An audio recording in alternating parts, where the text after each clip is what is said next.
Août aujourd'hui et nous souhaitons bonne fête de l'Assomption à tous les fidèles chrétiens qui nous suivent présentement. L'Assomption qui marque justement la montée de la Vierge Marie au ciel. Nous avons l'occasion encore de souhaiter bonne fête d'Assomption à tous les chrétiens. C'est sûr que ce matin, beaucoup sont à l'église et que Dieu Tout-Puissant écoute vos prières, tout simplement. Madame, Messieurs, fidèles téléspectateurs, bonjour et bienvenue à ce nouveau numéro de l'émission Bonjour le Faso. Merci de votre fidélité. Cette semaine, on s'intéresse à l'histoire de la place de la nation de Ouagadougou dans la rubrique à la découverte d'eux et aujourd'hui, on continue avec les témoignages. Dans la rubrique invité du jour, nous parlons avec le réseau des enseignantes de l'Afrique de l'Ouest qui tient notamment un forum à partir de ce 25-là. Nous parlerons de ce forum avec la présidente de l'amicale des enseignantes du Burkina. Madame Ouattara sera là pour nous donner les couleurs de ce premier forum-là du réseau des enseignantes de l'Afrique de l'Ouest. Ça sera dans la rubrique invité du jour. Et plus tard, nous recevrons la BCLCC, la Brigade centrale de lutte contre la cybercriminalité, pour parler d'usurpation d'identité des structures publiques, mais également des structures privées, parce qu'aujourd'hui, beaucoup de pages, notamment des institutions, sont piratées par des cyberescrocs qui proposent malheureusement donc des services aux honnêtes citoyens. Il faut savoir se départir donc de ces mauvaises propositions. On parlera de tout ça avec le lieutenant de police Nafourba Julien Legman de la BCLCC. On s'installe alors confortablement. On démarre l'aventure maintenant et c'est avec la première rubrique à la découverte. Place qui a occupé beaucoup d'événements ou qui a abrité beaucoup d'événements sociopolitiques de l'histoire du Burkina Faso. Si vous voulez, les rassemblements, les plus grands rassemblements historiques se passent au niveau de la place de la nation de Ouagadougou. Oui, c'est le nom officiel, place de la nation de Ouagadougou, même si cette place-là a porté plusieurs noms. C'était le Ouagadougou, donc c'était l'espace du marché, de l'ancien marché donc de Ouagadougou. Et puis ça a été la place de la Révolution, bien sûr, sous la Révolution de Thomas Sankara. Ça a été la place du 3 janvier. Ça, c'était bien avant, sous le soulèvement populaire. Donc, alors, aujourd'hui, le nom officiel, c'est Place de la Nation. Mais nous sommes allés à la rencontre, notamment de M. Mousbila Sankara, ancien ambassadeur du Burkina Faso. Il a bien voulu nous livrer son témoignage concernant la Place de la Nation. Et bien sûr, il nous parle pour la plupart de son intervention du temps de la Révolution. Et pour lui, ça reste la Place de la Révolution. On écoute, on revient. Et cette place publique-là, de l'emprise de l'armée qui pour nous était caractérisée, était considérée comme une armée coloniale. Donc on retire la place là et il avait été question de l'appeler place de Nabokoutou. Ça a circulé. Bon, mais en définitive, c'est place de la Révolution là qui a été tenue, voire retenue. Donc c'était pour marquer une certaine prise de possession de ces places là. Parce qu'il y avait des dominations de rues qui ne disaient rien au commun. Sauf si tu vas à la voirie chez le maire, on va te dire que voilà, ça c'est l'avenue Paul Hall. Paul Hall c'était un administrateur ceci, l'avenue générale quoi. Bon. Donc ça, la plupart des rues ont été débaptisées. Tout comme la place d'armes, là où les militaires faisaient la prise d'armes pour leur manifestation, on a nommé ça place de la Révolution. Et sous la Révolution, quels sont les différents types d'activités qui se faisaient sur place là-bas? Il y avait des meetings, les festivités genre foires et autres, mais c'est pas il n'y avait pas un seul événement officiel qui y fut attaché. Chacun pouvait faire la demande et puis aller faire ce qu'il voulait, sa foire ou sa manifestation autre culturelle quoi. Sinon, il n'y a pas de relation en tout cas directe comme ça avec la Révolution là, non. Mais néanmoins, les gens ont gardé ça. Les gens ont gardé ça parce que tout ce qui a été décidé et qui était en rapport avec la Révolution ou le peuple, le terme révolution, le terme populaire ou bien démocratie, et là, les gens disaient que c'était pour eux. Parce que c'était pour eux une manière de sortir de l'ancien carcan. Je suis venu à Ouagadougou en 60. Et le marché était déjà là où il est.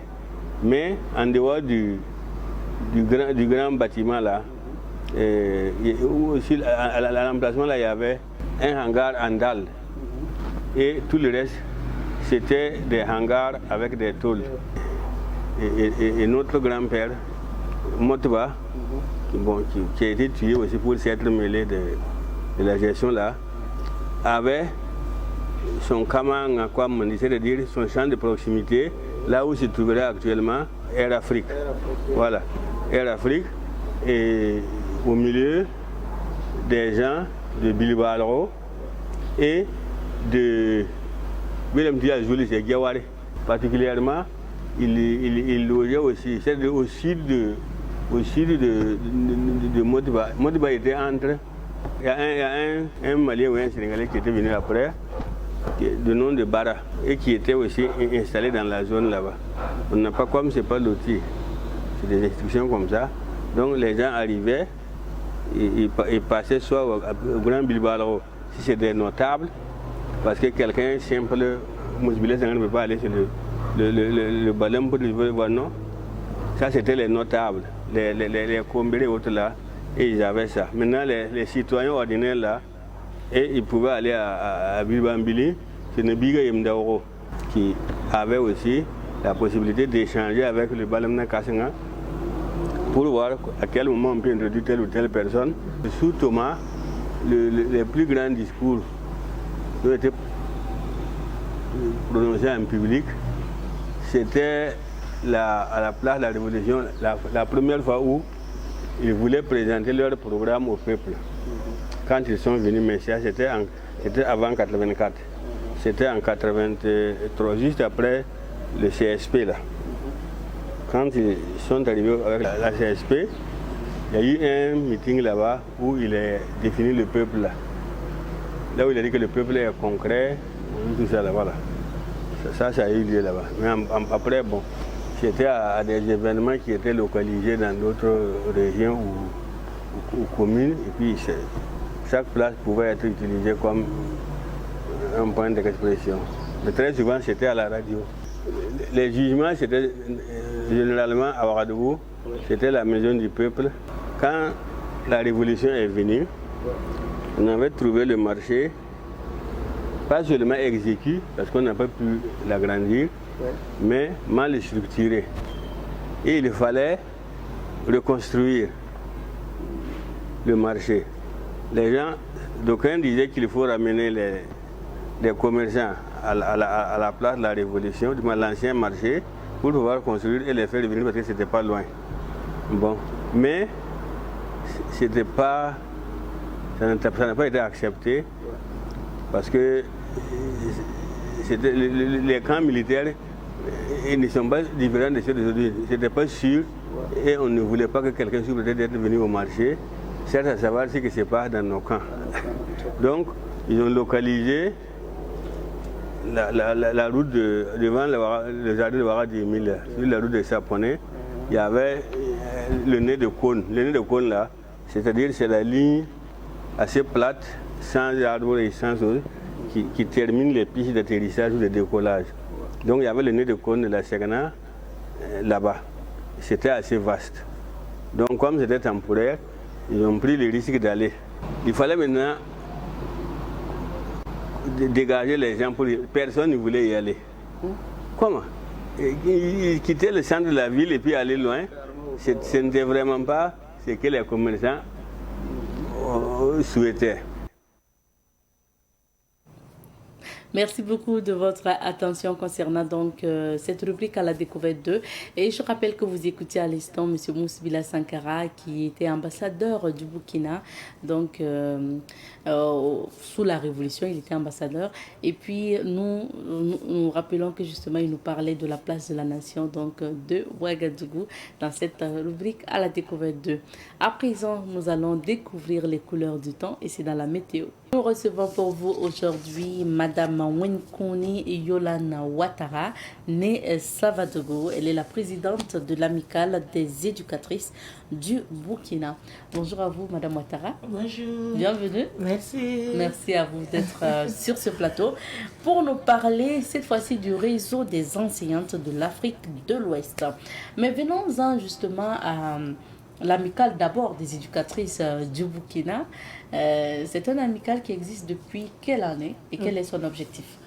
Ok, merci et bonjour à tous les téléspectateurs, à tous les membres de l'amicale et du réseau et à tous ceux qui nous suivent. L'amicale existe depuis juillet 2019. Ok. Oui, depuis juillet 2019 que nous avons mis la structure en place. Et nous avons eu le récépissé en mars 2020 et c'est là que nous avons commencé nos activités. Nous faisons des camps éducatifs en faveur des élèves qui ont le CEP que nous préparons pour le collège. Nous menons des sensibilisations sur le VIH-Sida, sur les grossesses en milieu scolaire, sur le civisme. Et en tout cas, pas mal d'activités. Pas mal d'activités au sein donc, de l'amicale. Et l'amicale regroupe exclusivement donc, des enseignantes du Burkina? Oui, des enseignantes du Burkina, de la maternelle à l'université. Ok. Oui, de la maternelle à l'université. On a quelques membres, des hommes qui nous accompagnent comme membres sympathisants. Voilà, on sait qu'il est toujours important d'avancer avec les hommes. Bien sûr. Voilà, il y a quelques membres sympathisants qui nous accompagnent, voilà, avec des conseils et tout. Et là, vous revenez avec notamment un réseau. Et là, c'est carrément le réseau des enseignantes de l'Afrique de l'Ouest. Comment il est né ce réseau? De ce réseau, d'abord, il faut dire que c'est la grâce de Dieu. C'est la grâce de Dieu parce que au départ, c'était une sortie que nous avons voulu organiser en quittant le pays pour aller vers un autre pays. Donc, on est resté à palper le terrain et en temps, on s'est dit, mais on va à Lomé pour une sortie de détente.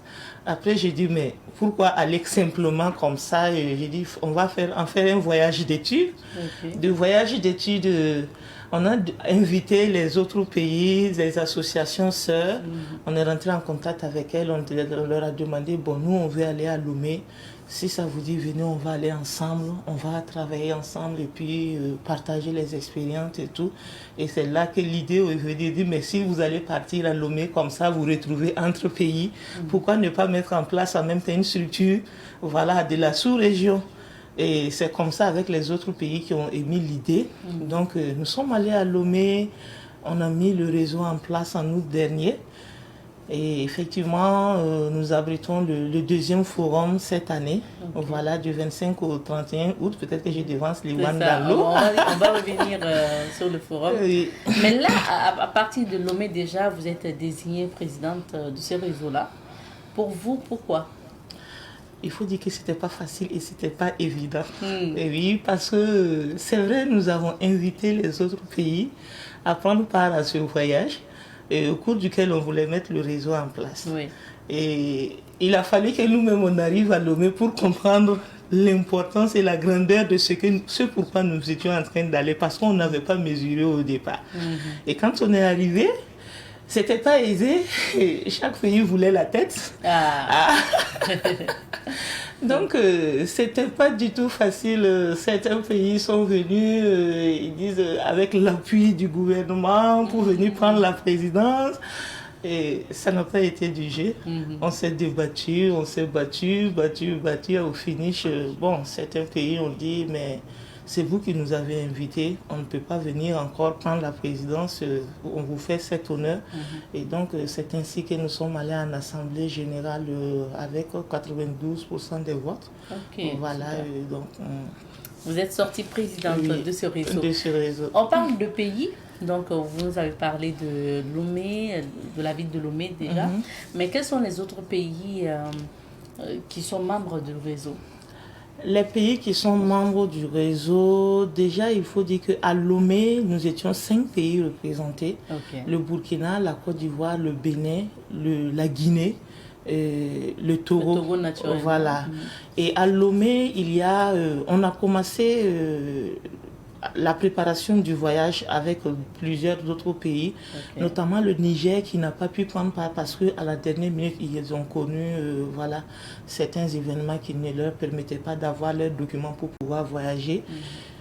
Il y avait la Mauritanie également qui n'a pas pu effectuer le déplacement. Okay. Mais là, c'était un problème de leadership et tout le monde voulait venir. Et en fin de compte, elles n'ont pas pu se déplacer. Donc, pour dire juste que tous ces pays sont membres du réseau. Voilà, actuellement, le Bénin, le Niger, la Côte d'Ivoire, le Mali, le Sénégal, la Mauritanie, la Guinée, le Togo. J'espère que tous les 9 pays de l'Afrique francophone sont membres du réseau. Ok. Oui. Alors maintenant, c'est quoi en fait la vision d'un tel réseau qui va regrouper des éducatrices, des enseignantes de toute l'Afrique de l'Ouest? D'abord, il faut dire qu'à Lomé, nous avons jeté les bases. Et ici, maintenant, au Burkina, on va s'asseoir, essayer de recadrer ce que nous aurons à faire sur le terrain. Okay. On va essayer de définir nos champs d'intervention, nos domaines d'intervention. Qu'est-ce qu'on va faire sur le terrain, qu'est-ce qu'on ne doit pas faire. Voilà, c'est ce travail vraiment que nous allons faire au Burkina. D'accord, à travers le forum. Voilà, à travers le forum. Mais déjà, il faut dire que c'est un réseau de plaidoyer. Voilà, nous sommes des enseignantes et c'est pas quelqu'un d'autre qui viendra faire des plaidoyers en notre faveur, c'est pas quelqu'un qui viendra plaider pour des lois en notre faveur. Et nous qui sommes des enseignantes avec les enfants que nous encadrons tous les jours, on se dit quand même que nous sommes les premières actrices de leur éducation et c'est à nous de mener en tout cas, de poser des actes voilà, en faveur de ces enfants. Donc c'est vraiment un réseau qui va vraiment s'accentuer sur les plaidoyers. Ouais. Oui. Est-ce que si on revient justement au Burkina Faso, quels sont les grands défis à relever, surtout dans le domaine de l'enseignement, de l'éducation selon vous? Est-ce que ces défis aussi sont partagés par les autres pays de l'Afrique de l'Ouest? Vu qu'à Lomé, quand même, vous avez jeté les bases, même si c'est après le forum que vous aurez vraiment votre cahier de charge. Est-ce que ce sont les mêmes défis à peu près? Quels sont ces défis? Oui, en somme, c'est presque les mêmes défis un peu partout, hein, quand on parle de l'incivisme. Voilà pourquoi nous essayons de nous faisons la promotion d'un retour aux valeurs culturelles à travers l'éducation, parce que ça manque beaucoup. Voilà, en tout cas, dans nos échanges, c'est les mêmes choses, sont les mêmes choses qui ressortent encore. Voilà, l'incivisme, le manque de respect aux aînés, aux enseignants. Il y a pas mal de choses. Les conditions de travail peut-être. Bon, là c'est difficile souvent de certaines enseignantes. Oui. Je ne sais pas s'il y a des écoles sous Payotte, souvent aussi dans d'autres pays où les infrastructures sont qui sont vraiment indésirées, si vous voulez. Les conditions de vie diffèrent d'un pays à un autre. Hein. Voilà, quand on se retrouve dans la sous-région, on voit d'autres, ils sont bon, on peut dire qu'ils sont un peu bien nantis, voilà, par rapport à certains. Et nous, encore, on peut dire que ça va chez nous encore par rapport à certains pays dont on a eu, voilà, vent de certaines situations, de certaines conditions. Bon, il faut dire que d'un pays à l'autre, ça change. Voilà pourquoi aussi, ce réseau, il faut qu'on arrive aussi à faire des plaidoyers auprès de nos autorités pour que voilà, certaines conditions de l'enseignante que nous sommes puissent changer. Oui. Parlons maintenant de ce forum, puisque c'est vraiment dans quelques jours. Je sais que vous êtes en plein dans la préparation. Et comment ça se passe? C'est vraiment la première fois au Burkina Faso, même si vous avez jeté les bases à Lomé, c'est la première fois que vous allez faire des travaux concrètement. Comment vous préparez ce forum? Par la grâce de Dieu, ça avance, c'est pas facile. On essaye de faire ce qu'on peut sur le terrain. Oui, déjà la mobilisation, il y a des structures qu'il faut approcher, il y a pas mal de... C'est vraiment... on a pris ça au départ, on ne voyait pas ça aussi. L'ampleur des choses. L'ampleur de la chose, on voyait juste un forum, mais plus on avance, on se rend compte que voilà, et c'est vraiment une très grande activité, c'est un très grand rendez-vous de l'enseignante de l'Afrique de l'Ouest. Et nous sommes vraiment en train de mettre le paquet pour que réellement ça soit vraiment une réussite, que ces étrangers qui vont venir au Burkina puissent repartir avec une belle image de notre pays. Vous savez, quand on était à Lomé et quand on a parlé du Burkina, il y a un pays, certains m'ont dit « Ah, présidente, il semble que chez vous, là, il fait très chaud, et c'est le désert, et il n'y a pas de jolies maisons, il n'y a pas quoi, qu'il faut que je vienne voir. Lui, il a peur, il y a l'incivisme, et je parle, non, l'insécurité. Voilà, j'ai dit, moi, viens, tu vas venir connaître mon pays, et quand tu vas venir là, tu me diras ce que tu as entendu, et puis ce qu'il en est, si c'est la même chose. Et il y en a qui pensent que au Burkina, ici, on ne peut même pas sortir dans la rue. Hein. Il y en a qui pensent comme ça, comme si on était enfermés, parce que les gens ont une certaine image de l'insécurité que nous vivons. Oui, et à un moment, ça a même joué sur nous, parce que les gens disaient, voilà, il semble que, j'ai dit, mes chers, si nous, on a pu quitter Burkina pour aller à Lomé, donc sachez que c'est pas ce qui se dit. Voilà, nous vivons en paix dans notre pays. C'est aussi, à travers ce forum, c'est aussi montrer au monde entier que nous vivons, nous sommes résilientes. Nous vivons toujours. Voilà, nous sommes résilientes et ça avance, nous sommes en tout cas résilientes et par la grâce de Dieu, le Burkina va sortir. Alors, Madame Ouattara, pour revenir toujours au forum, qu'est-ce que vous avez retenu comme programme durant quand même du 25 au 31? C'est quand même 6 jours pratiquement de rencontres. Oui, déjà, il faut dire que le dimanche 25, les étrangères vont arriver des différents pays. Et à partir le lundi, nous commençons déjà nos travaux sur le site. Voilà, d'abord par des formations, comme nous sommes un jeune réseau, voilà, on va avoir des formations pour pouvoir diriger même la vie du réseau. Le mardi 27, l'ouverture officielle qui sera à Aube Nouvelle. Voilà, de passage, le forum est placé sous le très haut patronage de son Excellence Monsieur le Président du Faso qui a accepté de nous accompagner. Et nos 2 ministres de l'Éducation ont accepté le MENAPLN et l'enseignement supérieur qui préside. Donc, c'est le lieu pour moi de saluer toutes ces personnes, les marraines, Madame Nandi Somé, Madame Irma Savadogo, Madame Irma Savadogo et Monsieur Kini, voilà, de Aube Nouvelle, qui nous offre sa grande salle, son amphi de 300 places pour l'ouverture, voilà, qui est prévu le mardi 27 à Aube Nouvelle. Et le mercredi, nous repartons sur le site pour des travaux sur la vie du réseau. D'accord. Quand vous parlez du site, c'est toujours... Des Cambouensin. Nous serons logés à Des Cambouensin, que je remercie au passage pour ce beau site qu'ils ont accepté de nous donner. Voilà, nous serons logés à Des Cambouensin. Voilà, mais l'ouverture, on viendra à Aube Nouvelle pour faire l'ouverture et repartir sur le site. Voilà, le mercredi, nous continuons avec nos travaux. Et le jeudi matin, on aura une plantation d'arbres sur le site. Et après cela, nous allons aller à la Mako. Voilà, pour une visite à certains détenus. Et nous revenons, bon, il y a les quartiers libres. Il faut dire également que les soirs, dans les soirées, il y a des matchs amicaux. Il y a la Coupe du Réao. Voilà, les matchs amicaux entre pays. Et la finale va se jouer le samedi. Le vendredi, nous sortons pour une visite touristique. Voilà, nous allons, s'il plaît à Dieu, assister au faux départ de Sa Majesté le Moro Naba. Voilà, tourner un peu dans la ville de Ouagadougou avec nos étrangères, aller au mémorial de Thomas Sankara et continuer sur le site de Lahango et terminer à Lumbila Beach. Voilà, on va les faire découvrir certaines parties de notre pays. Et le samedi, c'est la soirée d'hommage aux enseignants.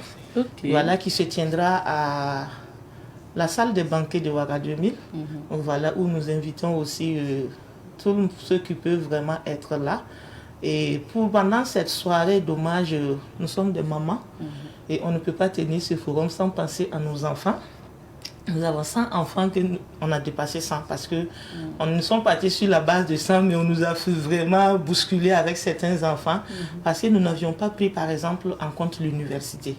Les enfants que nous avons pris, c'était du CP1 à la terminale.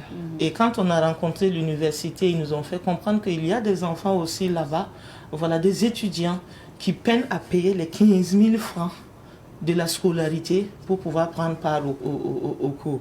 Donc oui, nous avons demandé à les aider aussi. Donc on aura plus de 150 enfants que nous allons parrainer. Et en leur apportant des fournitures scolaires, c'est le lieu pour moi aussi de demander à tous ceux qui peuvent nous appuyer sur ce plan pour donner ce beau sourire à ces enfants. Et parmi ces enfants, nous avons nos enfants, j'ai parlé de la MACO tout à l'heure, à qui nous rendons souvent visite à la MACO. C'est des enfants qui ont fait la prison, qui sont sortis. Il y en a qui peinent à pouvoir continuer les études. Il y en a qui ont peur de repartir parce que souvent aussi on ne veut pas les accepter. Ils sont marginalisés. Parmi ces enfants aussi, il y a des enfants à qui nous allons accompagner, qui font partie de ces 150 enfants que nous allons accompagner avec des fournitures scolaires. Si possible, si nous avons les moyens, assurer la scolarité pour l'année académique qui est en train de venir. Et c'est au cours de cette soirée d'hommage que nous allons leur offrir ces kits-là. Voilà, j'ai parlé de la soirée d'hommage. Nous avons des enseignantes résilientes des zones à fort défi sécurité qui ont bravé l'insécurité pour aller enseigner les enfants. Voilà, nous allons essayer de les honorer au cours de la soirée, ainsi que certaines enseignantes quand même qui se donnent aussi pour l'éducation du pays. Oui. On va essayer de les encourager pour leurs efforts. Et qu'est-ce que vous avez prévu lors de cette soirée de récompense ou sinon donc d'hommage, comme vous le dites, pour les étrangers à venir, les enseignantes des autres pays, ou bien c'est... Oui, les enseignantes des autres, c'est pour tout le monde, mais pour les enseignantes des autres pays, déjà, il faut dire qu'il y aura des prestations culturelles. Chaque pays va présenter une prestation de son pays. Et nous, pour motiver les gens, déjà le pays qui connaîtra la plus forte mobilisation, on a prévu de les encourager, avec de petits cadeaux, les prestations culturelles, celles qui vous feront en tout cas les plus belles prestations, on va essayer de les encourager. Il y aura de petits cadeaux en tout cas pour chaque pays qui sera représenté et qui prendra part au forum. Alors, le forum est prévu pour débuter le 25 de ce mois, le 25 août. Quels sont les pays qui ont déjà confirmé leur présence? Tous les pays, les 9 pays de l'Afrique de l'Est francophone. On a demandé, nous sommes passés par monsieur le ministre des Affaires étrangères pour adresser une correspondance aux pays anglophones. Et puisque le réseau, on l'a ouvert, il faut dire qu'en partant à Lomé, c'était le réseau des anciens de l'Afrique francophone. Et à l'Assemblée générale, les dames ont voulu qu'on ouvre à toute l'Afrique de l'Ouest.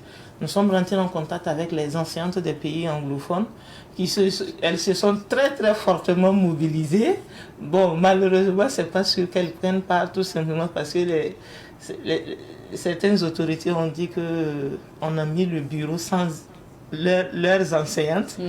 Donc, et certains ont trouvé qu'il n'y a pas de retombées financières pour leur pays. Donc, les finances. Voilà, donc, bon, on essaie toujours de voir, mais il y en a qui veulent venir, on essaie toujours de voir. J'ai dit, je ne peux pas vous recevoir, on ne peut pas vous recevoir sans l'autorisation de vos autorités. Donc, voilà, c'est ça maintenant la plus grande difficulté, mais on essaie toujours de voir.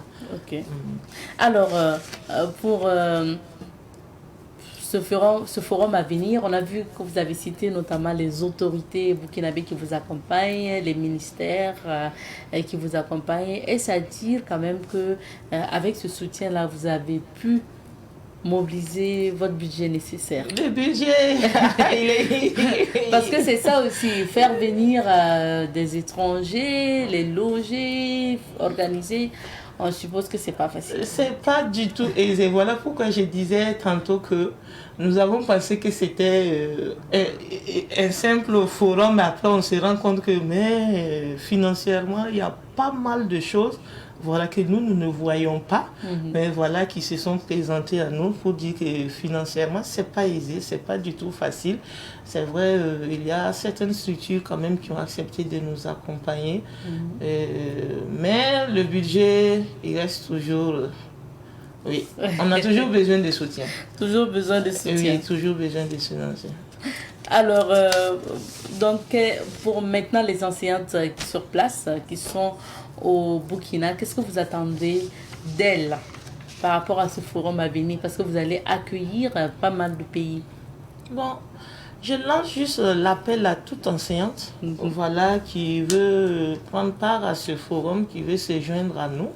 Je peux donner un contact. Oui. Voilà, 25 41 41 27. Voilà, c'est toujours comme ça avec nous les femmes. On a commencé depuis octobre, on a communiqué là-dessus, on a pu, mais c'est maintenant que les gens sont en train de bousculer, comment on prend part au forum, Et il faut dire ici que je félicite vraiment ces enseignantes-là qui ont accepté déjà et à qui je remercie vivement. Voilà, parce que déjà pour Lomé, si ce forum existe aujourd'hui, c'est parce que déjà pour Lomé, elles ont accepté financer. On est parti à plus de 150 000 francs par personne pour Lomé. Oui, et chaque participante a payé ses propres frais. Ah oui. Oui, et encore pour ce forum, nous sommes allés au départ pour là-bas de 100 000 francs pour chaque participante au Burkina ici. Mais les dames n'ont pas hésité, elles ont accepté cotiser. C'est vrai que nous avons commencé depuis octobre pour payer 10 000 par mois. Oui, les dames ont accepté, elles se sont réellement données. Franchement, c'est le lieu pour moi de les remercier, d'être reconnaissant parce que c'est grâce à elles aussi que le forum existe. Voilà. Mais actuellement, pour celles qui ne vous inquiétez pas pour le prix, on peut toujours s'entendre parce que c'est déjà arrivé. On ne peut pas demander à quelqu'un de payer aujourd'hui 100 000, 80 000 pour prendre part. Il y a toujours voilà, des ententes on peut aménager certaines choses pour pouvoir en tout cas permettre à tout le monde de participer. Oui. Plusieurs activités au programme. Vous avez parlé de formation, vous avez parlé d'échange. Quelles sont les autorités ou des structures sœurs que vous attendez pour ces communications et rencontres? Et la communication, nous avons M. Daniel, le coordonnateur de Jeunesse Afrique. Okay. Voilà, qui nous accompagne avec des formations sur le réseautage, le plaidoyer. Nous avons Madame Nabaloum Bakiono, qui est psychologue, qui va faire une communication sur le stress. Voilà, désolé, il y a Madame Bintou Diallo qui est notre présidente d'honneur. Oui. Elle aura une communication pour nous à l'ouverture, ainsi que la marraine Irma Sawadovo aussi aura une petite communication pour nous. Voilà, c'est à l'ouverture. Voilà. Okay. Et après cela, ces communications, nous avons le docteur Sissiaka, voilà, qui va nous faire en tout cas une communication aussi sur, désolé, une communication sur le cancer. Ah oui, voilà, nous sommes des enseignantes. Quand on se retrouve, il faut qu'on ait aussi souvent certaines informations sur le cancer et la gestion du stress. Madame Bakiono Nabaloum, elle va exposer sur la gestion du stress. Voilà, voilà, c'est très important. Et il y a l'AVC aussi. Voilà un peu ce qui nous accompagne pour les panels et puis les différentes formations. Désolée, quand c'est à chaud comme ça, souvent la tête. Donc je m'excuse auprès de toute personne dont j'aurais oublié de citer le nom. On comprend. Donc c'est quand même un programme très chargé. Oui. On peut le dire, ou en tout cas très varié. Parce que information, formation et puis sortie touristique, réseautage, soirée et plantation d'arbres, visite, donc activités sociales et professionnelles. Ce n'est pas simple, mais on vous souhaite beaucoup de courage. C'est déjà arrivé, puisque ça débute le 25. Et la cérémonie d'ouverture, vous l'avez dit, c'est quel jour? Le mardi 27 à Aube Nouvelle, à 8h. Donc nous attendons tout le monde, que vous soyez des participantes ou pas. Voilà, venez en tout cas célébrer cette journée de l'enseignante de l'Afrique de l'Ouest avec nous. Merci beaucoup. Alors, nous avons justement terminé l'entretien. Et quel serait votre mot de fin à l'endroit de toutes les enseignantes et puis tous les enseignants aussi? Juste un coucou, merci et dire que nous vous attendons pour ce grand forum. Joignez-nous à nous et pour qu'ensemble on puisse relever le défi. Et j'ai toujours dit que ce défi-là, ce n'est pas le défi de l'amicale des éducatrices du Burkina, c'est le défi du Burkina Faso. C'est l'image du Burkina Faso qui est mise en jeu. Donc nous avons besoin de tout le monde. Vous êtes enseignante, vous êtes enseignant, n'hésitez pas, appelez-nous au 25 41 41 27. On pourra toujours s'entendre et en tout cas relever le défi. Merci beaucoup.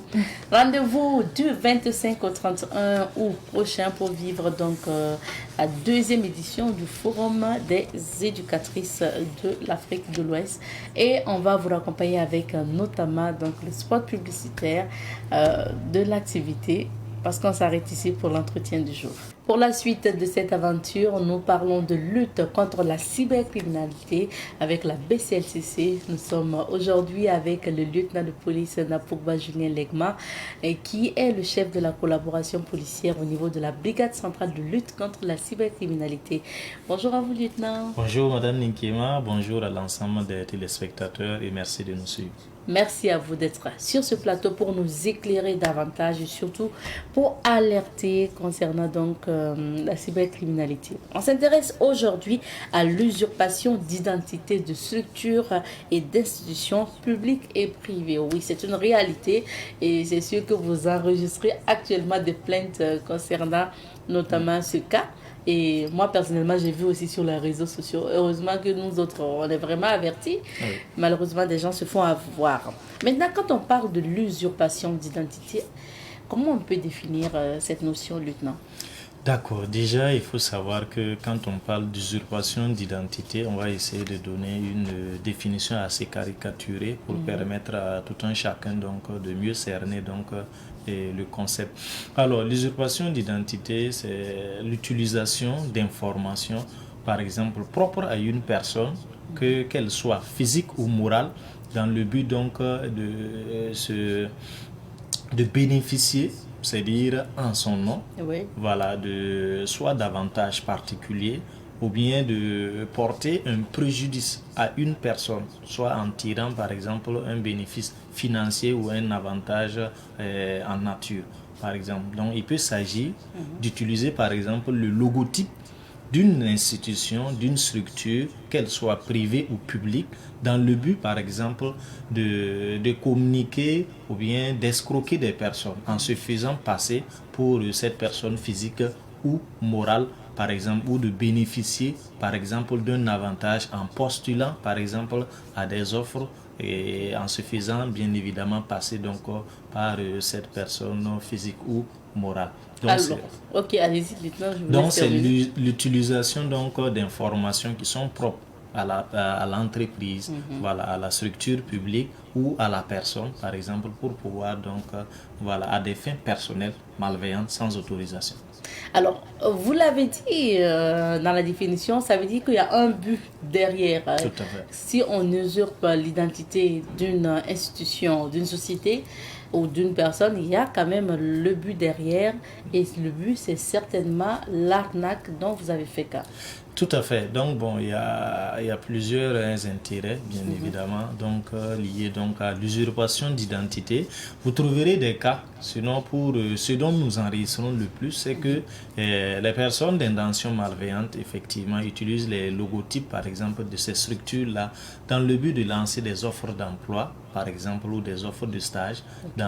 Et là, ils vont inciter les gens à postuler en vue donc de les escroquer dans la méthodologie, par exemple, pour postuler. Voilà, ils vont donc travailler à vous soutirer de l'argent en se faisant passer pour l'institution. Donc, c'est le but. Pour ce que nous enregistrons le plus, c'est abus lucratif. Voilà, donc c'est abus d'escroquer les honnêtes citoyens. Et on tombe dans le mode opératoire, lieutenant. Comment très souvent ces cyber-escrocs-là fonctionnent ou procèdent? D'accord, il faut noter que déjà il y a plusieurs modes opératoires en fonction donc de la cible, de la nature de l'offre. Donc, ils peuvent utiliser plusieurs modes opératoires. Pour le premier que j'aimerais déjà passer, c'est que il peut arriver que la personne malveillante va jusqu'à créer une page à l'image d'une page institutionnelle ou d'une structure existante de la place, en téléchargeant par exemple son logotype pour l'utiliser. Étant donné que souvent la plupart des structures au niveau du Burkina n'ont pas forcément leur page certifiée, cela fait que les internautes qui ne sont pas suffisamment avertis ne savent pas faire la part des choses entre la vraie et la fausse page, par exemple. Là, bon, je vais illustrer avec la images. première image. Ok. Ici, ça c'est la Direction générale des affaires immobilières et de l'équipement de l'État qui a sa page. Celle qui est à gauche, c'est la bonne page. Elle a plus de 27 000 followers. Est-ce que vous Il voyez? faut même regarder Voilà. aussi les abonnés. C'est exact. Et quand vous regardez celle qui est à notre droite, elle a 20, c'est 20 j'aime, n'est-ce pas? 31, voilà, une trentaine de followers. Donc déjà quand vous regardez, ça peut prêter à confusion. Donc quand vous regardez dans le libellé, effectivement, voilà, c'est pratiquement les mêmes noms. Direction générale des affaires immobilières et de l'équipement. Étant donné que quand il va vouloir créer exactement, Facebook peut refuser. Lui, il a sauté pour la page qui est à droite, il a sauté le mot et de l'équipement. Oui, c'est vrai. Vous voyez, mais il utilise bien évidemment le même logotype et là, bon, l'internaute, il ne sait pas faire, par exemple, la différence. Et pour encore aller plus loin, on va aller avec la seconde image. Ok. Alors, lieutenant, on revient à l'image parce que c'est bien aussi, vous avez attiré, on revient à la première image, vous avez attiré l'attention concernant les followers. Ça aussi, c'est important parce que quand même, une direction donc, des affaires immobilières ne va pas se retrouver avec 30 abonnés, quoi. Tout à fait. Donc, vous comprendrez que c'est les 27 000 followers là qui est la bonne page. Ça dit qu'on peut aussi prêter attention à ce niveau-là. C'est exact. D'accord. C'est exact avec d'abonnés. le nombre d'abonnés. Vu que la page n'est pas forcément certifiée, alors ce qui va bien évidemment faire la différence, c'est de prêter bien évidemment attention donc au nombre de followers et même la date de création de la page. Oui, quand vous y allez au niveau de la transparence, vous allez voir que par exemple cette page est la page qui est à droite de votre écran. Par exemple cette page elle est très récente, elle a été créée en 2024. Pourtant la page de la DGIE elle n'a pas été créée en 2024. Donc ça remonte voilà, en plusieurs années. Donc quand vous regardez ça, vous savez que bon, déjà c'est une page qui a été créée rapidement voilà, dans le but d'escroquer. Et là, vous allez voir que ce qu'ils font, c'est quoi? Ils vont repartir dans la vraie page de la DGIE pour prendre les offres ou bien certaines publications qui vont souvent modifier et ils reviennent publier sur leur page.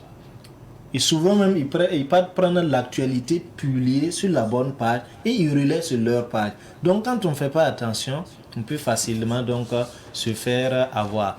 Alors que la DGIE, c'est la structure, par exemple, qui est actuellement de l'État, qui est en charge de tout ce qui est comme vente aux enchères à travers donc, voilà, et leur plateforme SILEP. Qui permet voilà, de le faire. Bon, c'est pour expliquer suite, pour l'escroquerie, non pour une question de publicité. Bon, d'accord. On continue avec la deuxième image. La seconde. La seconde. D'accord. Ici également, un autre aspect pour pouvoir se rendre compte qu'on est sur la bonne page. Quand vous regardez la page donc, qui est à votre gauche, la première image à votre gauche, vous allez voir que au niveau de la catégorie, c'est une structure gouvernementale. Et celle qui est à droite, vous voyez, au niveau de la catégorie, vous allez voir centre d'affaires. Une structure publique ne peut pas voilà, créer sa page et aller se loger dans la catégorie centre d'affaires parce qu'elle n'est pas là pour faire du commerce, elle est à but non lucratif. Et donc, ça devrait déjà voilà, attirer votre attention de ce que en fait il s'agit d'une page donc qui est en train donc d'usurper donc l'identité d'une structure ou d'une structure publique ou privée parce que ça peut être également un privé. Oui, ça peut être également un privé. Ouais. Apparemment, il y a tellement de... C'est parce que souvent, on ne fait pas attention.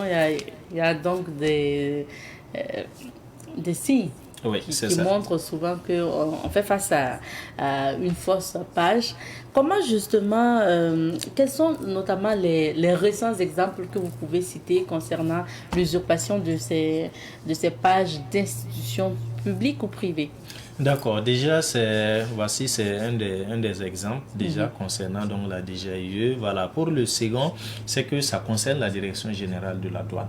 Également, dont la page est usurpée parce que il y a la bonne page qui est là, mais à côté, il y a d'autres personnes également qui créent des pages au même nom et qui, par exemple, reprennent des publications liées aux ventes aux enchères et qui disent que c'est là la Direction générale des douanes qui a lancé donc des ventes aux enchères. Maintenant, dans la procédure, c'est quoi? Il vous invite à faire vos inscriptions via un numéro WhatsApp, à travers lequel vous devrez payer à des frais de soumission qui s'élèvent à 100 000 francs CFA. Donc, quand vous voyez un engin dans la catégorie qui est publié d'une valeur qui peut être estimée à 5 millions, qui est revendu à 1 500 000, 1 800 000, bon, vous voyez, quand bien même c'est une vente aux enchères, il faut véritablement donc faire valoir également son sens critique pour éviter donc de se faire avoir. Et déjà, on note que les structures publiques actuellement ne peuvent plus lancer directement les ventes aux enchères. Voilà, ils passent donc par la structure qui a été mise en place par l'État en ce qui concerne donc les ventes aux enchères. Et je sais que la Direction générale des douanes a produit un communiqué et même produit un spot de sensibilisation dans ce sens pour dire aux gens que effectivement elle n'est pas à l'origine donc de ce type de communiqué et que bon, de faire beaucoup plus confiance aux informations publiées sur sa page officielle. Donc il faut impérativement savoir que ces structures-là ne naissent plus de vente aux enchères elles-mêmes. Donc, mais vu qu'on reprend des anciens communiqués, on extrait, parce qu'on a cette possibilité de modifier, c'est-à-dire la signature et le cachet, on peut l'exporter et le mettre sur un nouveau fichier et changer les dates pour faire récent, de sorte à ce que rendre plus crédible donc cet outil donc d'escroquerie là auprès des internautes qui ne sont pas très souvent suffisamment outillés pour en déceler donc les failles. Personnellement, j'ai vu l'annonce, disons la fausse annonce donc concernant la Direction générale des douanes et justement tout de suite comment j'ai regardé aussi et puis j'ai vu que c'était non seulement moins d'abonnés, une page non certifiée et j'ai vu aussi que dans les commentaires il y a des gens qui ont averti. Ouais, c'est ça exact. Aussi l'autre volet. Oui, c'est vraiment aussi de développer également ces astuces-là, c'est d'avoir le sens d'aller voir les commentaires. Très souvent, quand vous y allez, pour une page sérieuse, non seulement vous allez trouver que généralement la structure s'investit à répondre aux messages. Quand vous allez sur une page d'escroquerie, généralement, il ne répond pas au message. Et il y a souvent des personnes plus averties qui viennent, qui donnent un témoignage comme quoi la page ou l'annonce est une arnaque. Quand vous lisez une telle offre où il y a plusieurs personnes qui disent que c'est une arnaque, il n'y a pas de raison que vous y allez pour véritablement aller vous donner donc à cet arnaqueur. Mais nous manquons souvent donc de sens à vérifier ne serait-ce que ces informations basiques là pour éviter donc de se faire avoir. Est-ce que pour peut-être les récents cas, vous avez commencé à enregistrer des plaintes notamment concernant ces cas? Oui, nous en avons enregistré. Je sais que pour la Direction générale de la douane, on en a enregistré des cas. Je sais que pour ce qui est de la DGIE, ça c'est revenu, ça a été relancé. Mais avant, l'arnaque existait et nous-mêmes nous avions eu à produire un article sur notre page pour déjà avertir également les internautes. Et actuellement, il y a l'offre d'emploi également liée à la Sonabi. Qui circule dans les groupes WhatsApp également où on invite les gens à cliquer sur un lien pour postuler. Et bon, je sais que la Sonabi également a produit un communiqué sur sa page officielle pour dire que véritablement elle n'était pas à l'origine de cette offre d'emploi. Parce que ce qu'on devrait aussi retenir, c'est que dans leur mode opératoire, généralement pour ces personnes, ils vont nous demander toujours de payer quelque chose à la fin. Pour bénéficier soit de l'offre, vous voyez, pour les ventes aux enchères, il y a une souscription 100 000 à payer, chose qu'au niveau de l'autre côté on ne fait pas et on ne passe pas par un numéro WhatsApp non plus. Ici, pour ce qui est de l'offre de la Sonabi, également on va vous demander plus tard de payer des frais de dossier. Chose que la Sonabi ne demande pas dans son processus de recrutement, par exemple. Donc, dès que vous êtes dans une offre d'emploi, à un moment, on vous demande de payer des offres et des frais de dossier. Ce n'est pas une offre sérieuse parce que les structures sont tellement organisées que Ils ont des directions en charge donc de ça et très souvent même, les recrutements peuvent être confiés à des cabinets. Ce qui fait que le cabinet est payé pour faire ce travail. Il n'y a pas de raison à nouveau que vous payez pour des frais de dossier pour pouvoir postuler.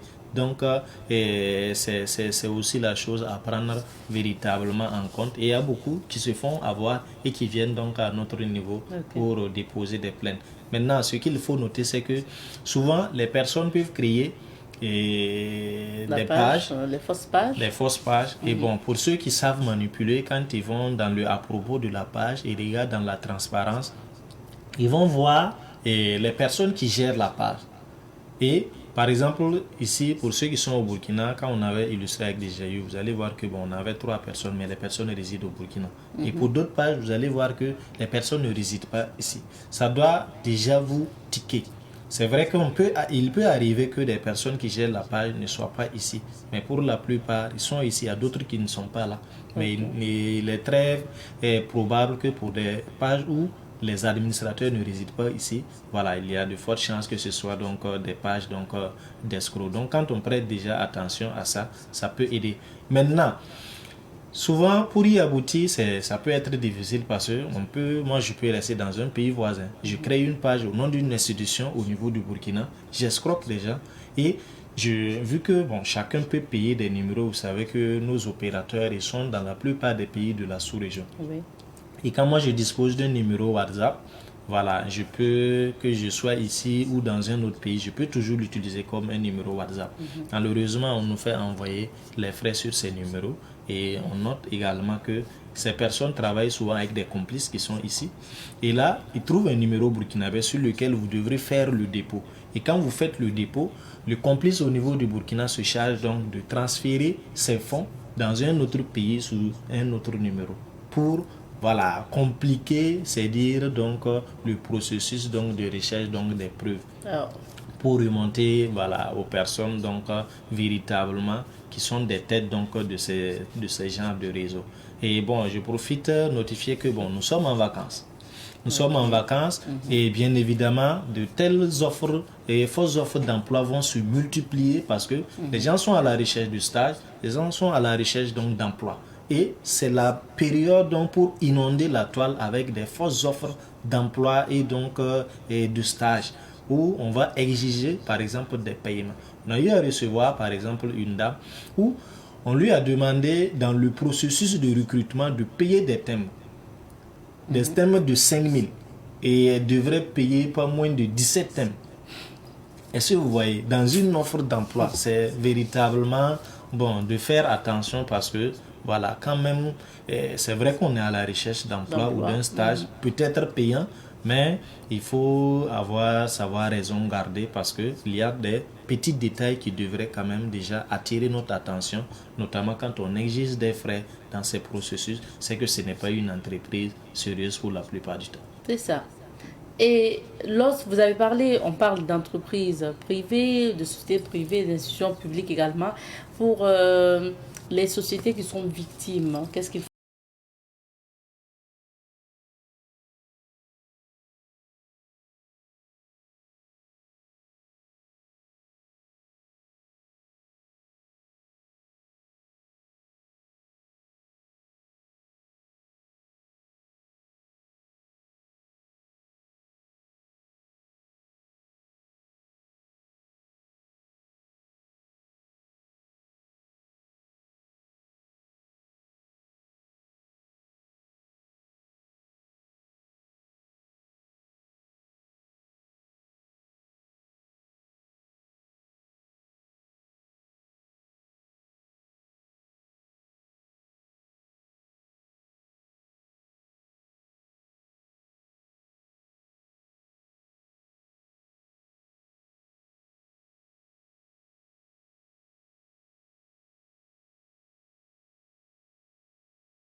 avant d'être intégré, où vous pouvez bénéficier d'un salaire qui avoisine le million. Bon, ce n'est rien. Oui. Voilà. Et beaucoup ont payé. On a reçu, par exemple, des victimes qui ont quitté d'autres pays, qui sont venus ici.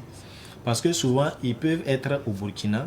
Vous avez vu que voilà, QNET a été suspendu au Burkina. Voilà, ça a été aussi voilà, une longue haleine donc, de beaucoup de propositions dans ce sens. Et bon, quand vous regardez, c'était un format QNET où on travaille à escroquer. Par exemple, si bon, je suis d'ici et puis bon, j'ai un pays, je prends un pays voisin, je ne vais pas citer un nom, et là je travaille à faire venir quelqu'un d'un pays voisin. C'est quand il arrive au Burkina, voilà, pensant qu'il a été recruté par une structure basée au Burkina, c'est quand il arrive, on part effectivement le recevoir et c'est là qu'on lui fait comprendre que ce dont il a payé, c'est pour donc une activité de QNET. Et là, il vient maintenant se rendre compte, voilà, il a fait tout ce voyage, les frais pour venir, il a payé 750 000 francs pour venir et c'est sur place qu'il vient apprendre. S'il ne veut pas, il faudrait encore dépenser pour repartir. Donc, vous voyez toutes ces charges, tout ce que vont, voilà, on perd. Tu es obligé de t'affilier souvent pour escroquer d'autres personnes. Voilà, ou soit, voilà, effectivement, on te dit, bon, soit tu intègres le réseau, et également, toi, tu vas faire venir d'autres personnes, et bon, voilà, pour qu'on puisse donc les escroquer. Donc, tu vas travailler à, voilà, convaincre d'autres personnes que effectivement tu as été employé dans une société, tu es payé à tel montant, voilà, tu as eu tel stage sur tel nombre d'années, tu es payé à tel montant, voilà, chaque mois par exemple. C'est pas facile. Hein. Ouais. Donc, heureusement que vous êtes là et que vous travaillez justement à travers vos enquêtes à dénicher ces escrocs-là sur la toile et voilà, sur les autres plateformes également. Donc, ces sociétés victimes aussi ont toujours la possibilité d'approcher vos services. Oui, bien sûr. Très souvent, même quand nous avions, par exemple, sur ce dernier dossier que nous avions eu à traiter, c'est nous-mêmes qui faisons le pas vers ces sociétés pour les inviter. Voici, nous sommes en enquête. Nous avions eu à interpeller telle ou telle personne, mais dans le mode opératoire du présumé délinquant. Alors, vos identifiants ou vos logotypes ont été utilisés. Nous savions bien évidemment que ça porte un préjudice à vos structures. Voilà, nous leur invitons à venir déposer une plainte et nous, voilà, assurons donc la suite du dossier pour l'envoyer au parquet. Ah oui. Alors, lieutenant, en termes de sanctions aussi pour ces jeunes qui s'adonnent à l'usurpation d'identité, parce qu'ils en font leur travail et comme vous avez l'habitude de dire, vous les sortez de là, ils partent créer encore ou encore inventer d'autres choses, qu'est-ce qu'ils risquent ? Bon, il faut noter que souvent, c'est dans la commission d'infraction, on peut se retrouver avec un ensemble d'infractions. Et très souvent au niveau du Burkina, en fonction de la complexité du dossier ou de l'importance du dossier, donc au niveau du parquet, voilà, bien évidemment, ils décident des peines, mais très souvent, ça peut aller d'une année à 5 ans, ça peut aller aussi d'une année et d'un montant de 1 million à 5 millions donc d'amende.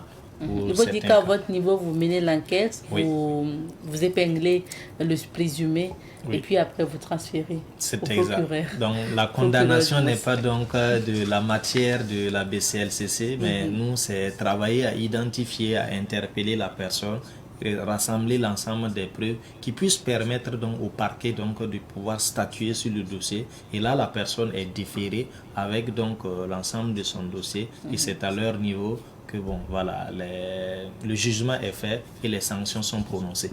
Ce qui est bien, c'est que nous à cette émission on sensibilise les internautes, les téléspectateurs, surtout donc à éviter de se faire avoir lorsque vous êtes face à une usurpation de l'identité d'une société qui vous propose ces services. Maintenant, lieutenant, comment on peut reconnaître, on va terminer encore par les conseils, comment on peut reconnaître ces fausses offres-là? D'accord. Déjà, le premier conseil, c'est avec l'illustration qu'on a faite. Lorsqu'il y a une structure qui lance une offre d'emploi, il faut avoir le réflexe d'aller sur Internet et voilà, si c'est sur Facebook, allez-y checker. Voilà, voir est-ce qu'il n'y a pas une autre page. Si vous trouvez une page de 20 personnes qui lance une offre d'emploi contre une page de 27 000 personnes, tout de suite, vous devrez vous dire qu'il y a quelque chose qui ne va pas. Ça, c'est le premier aspect. Deuxième aspect, quand bien même vous suivez le processus donc de recrutement, et lorsqu'on vous exige donc de payer des frais de dossier, arrêter, stopper, parce qu'il ne s'agit pas d'offres sérieuses. Et également, c'est véritablement de faire attention, parce que quand l'offre est suffisamment alléchante, c'est que très souvent, elle n'est pas vraie. Et nous vous recommandons de faire toujours confiance communiquer ou offre d'emploi sur les pages officielles donc, de ces structures. Si la page est certifiée, vous verrez donc le V bleu, voilà, qui vous rassure. Si la page n'est pas certifiée, si c'est une structure nationale, allez-y sur Internet, tapez le nom de la structure, vous aurez un contact, appelez, rendez-vous sur place et renseignez-vous.